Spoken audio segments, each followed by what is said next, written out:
Hi, this is the voice of Heidie Calero with another fascinating economic capsule regarding the Puerto Rico economy.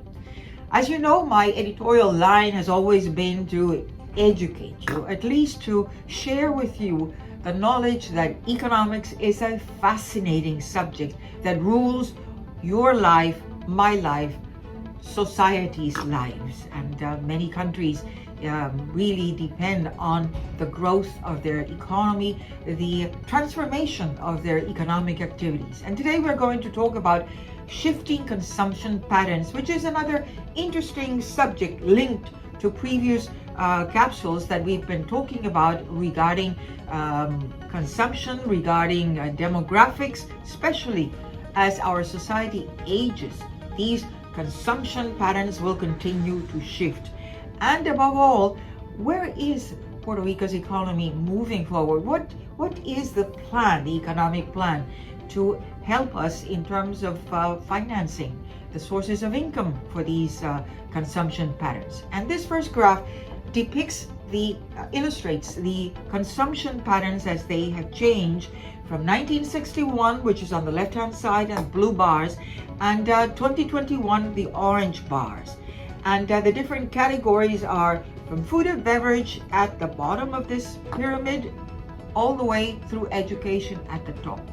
And these are percentages, shares of these different categories as a share of total personal consumption. So notice in 1961, out of $1.5 billion, 36% was used for food and beverage and even tobacco. Well, moving forward almost 4 decades ahead, it's in the orange segment for the same category, it's 17%. But out of a larger segment, this is $73.8 billion, almost 50 times what we used to have 4 decades ago. In housing operations and housing purchasing and maintenance, it's in 1961 it was 23%. Today it's 31%. We have now more expensive housing, more expensive housing operations. In terms of other, it's about the same, 15% in 1961, 14% in 2021. By the way, these are all figures that appear published by the Puerto Rico Planning Board in the statistical appendix of the economic report to the governor.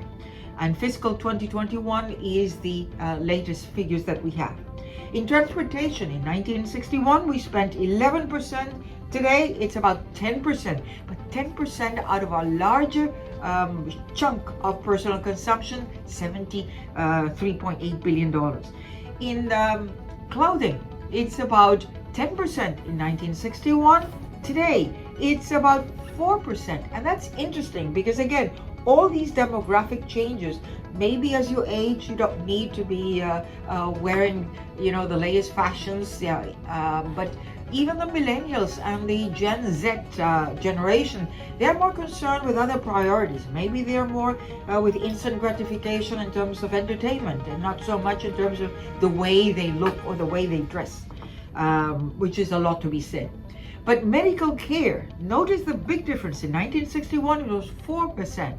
Today, 2021, it's 21%. And that is even if we include here the government healthcare reform, which is Plan Vital, 21%. That's a lot of money.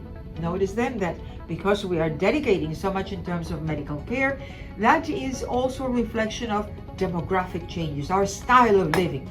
If you are obese, listen to me, you have to start exercising and taking reins of your own individuality, because the government is not going to pick you up.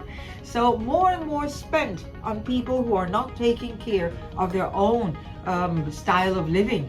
And there are more medical miracles, if you will, in terms of medicines and prescriptions that have lengthened the span of life. Your life expectancy has increased even if you have chronic diseases.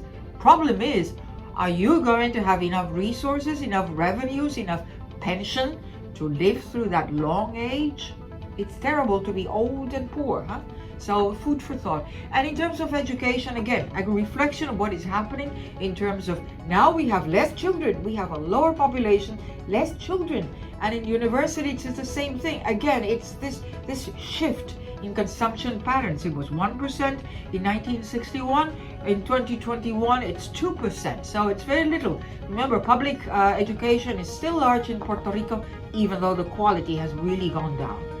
Let's look at what finances, or how can we afford all these personal consumption expenditures? Well, this next graph is the sources of personal income. Again, on the left-hand side in the light blue is 1961 sources of personal income, and in the green side, on the right-hand side, is 2021 personal income.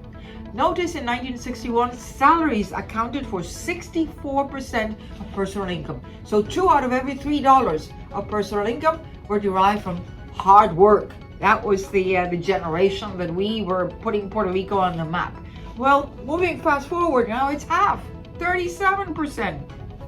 Even though it's out of a personal income of $69.5 billion, but it's still, as a share, it's half of what used to be in the 1961. In terms of business income that you derive, be it from your own business, property, that represents more or less 16% in 1961, more entrepreneurial, and it's only 6% in 2021. Transfer payments, what a change. 1961, it accounted for 12% of personal income. Today, it's about 38%. More than 1 out of every $3 comes from federal transfer payments, and of course that includes Social Security and Medicare, for which you contribute. But still, the other federal transfer payments do not depend on you. They depend on Congress and what Congress wants to provide to the territories like Puerto Rico. And then the financial income that is derived from financial investments. In 1961, it was 8%. Today, we are participating more, and it's 19%. So again, this is another X-ray of what all these population shifts really mean. And of course, the economic plan for Puerto Rico. Where is Puerto Rico going forward? Is it moving more towards business? Is it moving more towards financial, towards services? It's certainly not moving in the direction of more salaries, huh? And then just to show the relationship between consumption and the payment of taxes, let's look at this graph, which is the sale of units of new cars, and which are the bars that you see there from 2012 to 2022. And the purple line is what the government of Puerto Rico receives in terms of the excise taxes that cars pay in Puerto Rico. So in 2022, Puerto Rico sold 96,463 new units. In 2022, it sold 126,074 new units, and of course the income derived the excise taxes in 2012 it was $386 million. Today it's about $650 million. So good business, more cars, less public transportation, but more cars because you need them to go to work. Well, and then finally, just to illustrate the point of cars paying taxes, well, let's look at this graph. Taxes follow consumption.